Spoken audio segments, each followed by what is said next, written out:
Hey guys, what's going on? It's Gunchowder here again. I'm gonna give you a rambling video, pretty much my opinion on a whole bunch of crap. And I'm gonna start off with guns. If you don't like it, if you're gonna get insulted, you can feel free to stop watching anytime you like. First off, I'm gonna start off with the Smith & Wesson Sigma. I'm not putting down Smith & Wesson. They make great guns, they make great revolvers. Their M&P series are very, very good guns. Why would they let out the Sigma? The biggest piece of crap out there. A lot of people own Sigmas, they sell them like crazy, and the reason they do is because they're cheap as hell. You're getting a cheap as hell piece of crap gun. If you find it offensive that I'm saying Sigmas are pieces of crap, it's because you bought one and you got a piece of crap. Okay? That's just my opinion on it. No need to. Why, Smith & Wesson? Get rid of them. Their new, self-defense. Get rid of them. You have the M&P. There's no need to have piece of crap guns. Just get rid of that whole line. Second, and this is really going to tick a lot of people off. And I'm not doing it to tick people off. I'm doing it to give my opinion on it. Because this is my opinion video. 1911s. 1911s are great, pretty guns. Just like a 3-carat diamond ring is a great, pretty ring. They're beautiful. You can see them at the range. That's what it is. You take it to the range and you go, ooh, ah, look at my 1911. It's gorgeous. The only reason people buy 1911s is so they can show off. They lack in firepower, don't have enough mag capacity, and to be honest, if you're not spending over $2 grand on a 1911, it's a piece of crap. You're going to have to spend $2,000 on a decent 1911. Why the hell would you spend $2,000 on a 1911 when you can get another gun that's going to be just as reliable and just as accurate, maybe not as pretty, but it's going to do the job the same. I got a SIG SP 2022, $400. I have put 900 rounds through that gun. Now, is that a cheap gun? No, it's a value gun. I did my research before I bought that gun. It has yet to fail me. I will put it next to any $2,000 or $3,000 1911. Maybe the 1911s will be slightly more accurate at that price, but I guarantee you it's going to jam just as much. It's not going to jam. So if you're going to get yourself a 1911, you're getting it because you're saying, ooh, look at my 1911. It's pretty. No, it's not. It's a piece of crap. You spent too much on it. It's a fashionable item. If you get a 1911 for $500, it's a piece of crap. You're going to have issues with it. You're going to have to switch everything out. Why do you think they have so much 1911 parts? 1911 was the greatest gun ever made back in its day. It was an innovative gun back in its day. We're way past that, guys. There's better guns out there. It's just like those guys wearing Ed Hardy shirts when you go out to the mall and you're walking around and you see them. I think they look silly. I think they look like morons. Spending $200 or $300 on a shirt. What the hell is wrong with these people? That's just my opinion on 1911s. They're pieces of crap unless you want to say, ooh, ah, look at my pretty gun.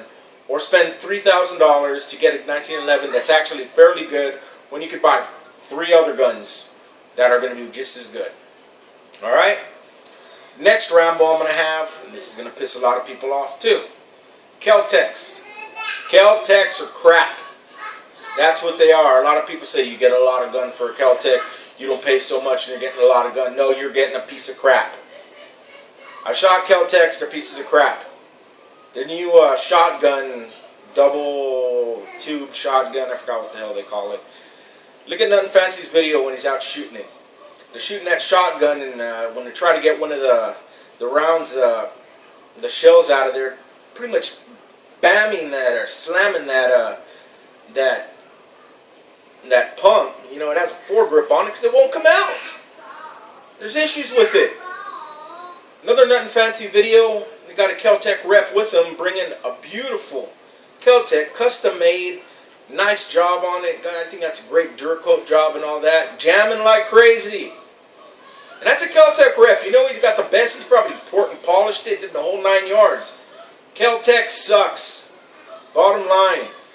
Trust me, I would rather have a High Point than a Kel-Tec. Okay? Anyways, going on to my next argument. AR-15s, DI versus piston. DI is old news, guys. You know, when DIs first came out, they had many issues. They've innovated them to where they're halfway decent.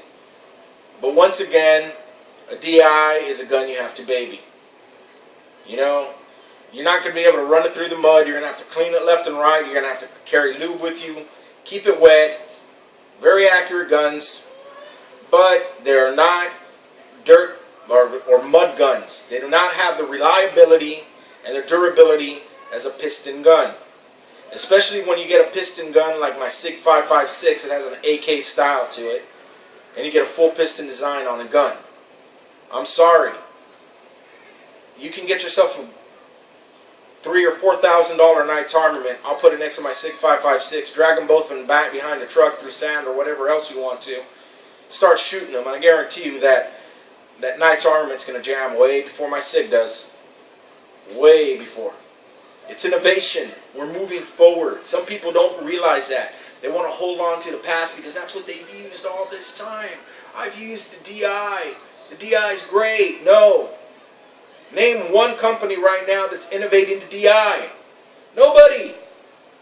Everybody's innovating the piston guns. You got HK coming out with the new type of piston guns. Look at the SCAR. SCAR, piston gun. ACR, piston gun. Beretta's coming out with a new AR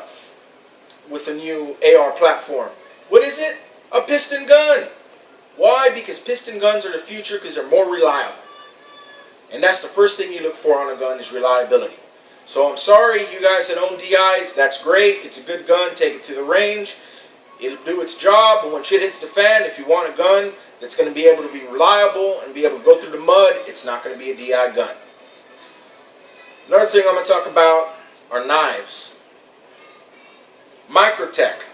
Microtech knives are awesome, greatly made knives that are way too damn expensive. Why would you spend $400 and $500 on a knife? It's a blade. It cuts. That's what it does. You can get sawed. Well, what about the steel, Gunchowder? Well, the steel is just so great. What's so great about the damn steel? Everybody rams on steel. You want to know why I like SOG knives so much? Because they're at a great price and they have a great heat treatment. Heat treatment has a lot to do with the steel. Look at your SOG VG10. That's a great steel. Awesome steel. Holds an edge. Holds a great edge. And it's easy to sharpen. What the heck does Microtech have to offer? Yeah, maybe their steel's slightly better, but not $400 better. There's no point on spending that much on a knife unless you want to tell people, ooh, I got a Microtech. You're insane. Same thing with Benchmade. Benchmade is actually turning the corner and they're starting to come out with some knives that are actually decently priced. But they're higher end Benchmades, no reason. Only way I'll spend $400 or $500 on a knife is it's going to be collectible. I'm not going to use it and it's going to be worth money in the future. Alright, I don't know what happened there. I think the battery went out or something like that. Not the battery, it just stopped for some reason. It's just crazy. Doing its own thing. Anyway, I was talking about knives.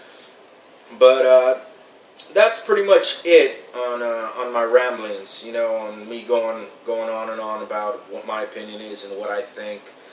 And if you like it, great. Leave some comments. If you don't, well, I can really care less. I'm not going to delete the comments on there. You can call me a dumb asshole. You can call me, you're a bastard. You don't know what you're talking about. 1911 is the greatest gun out there, and yada, yada, yada, yada, yada, yada. I'll just ignore you.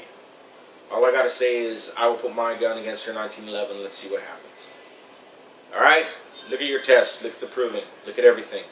Remember your Second Amendment, guys. And don't forget to join the NRA. And please, research your guns before you buy them. Get yourself a nice value gun, not a cheap gun. Gunchowder. Guys, take care.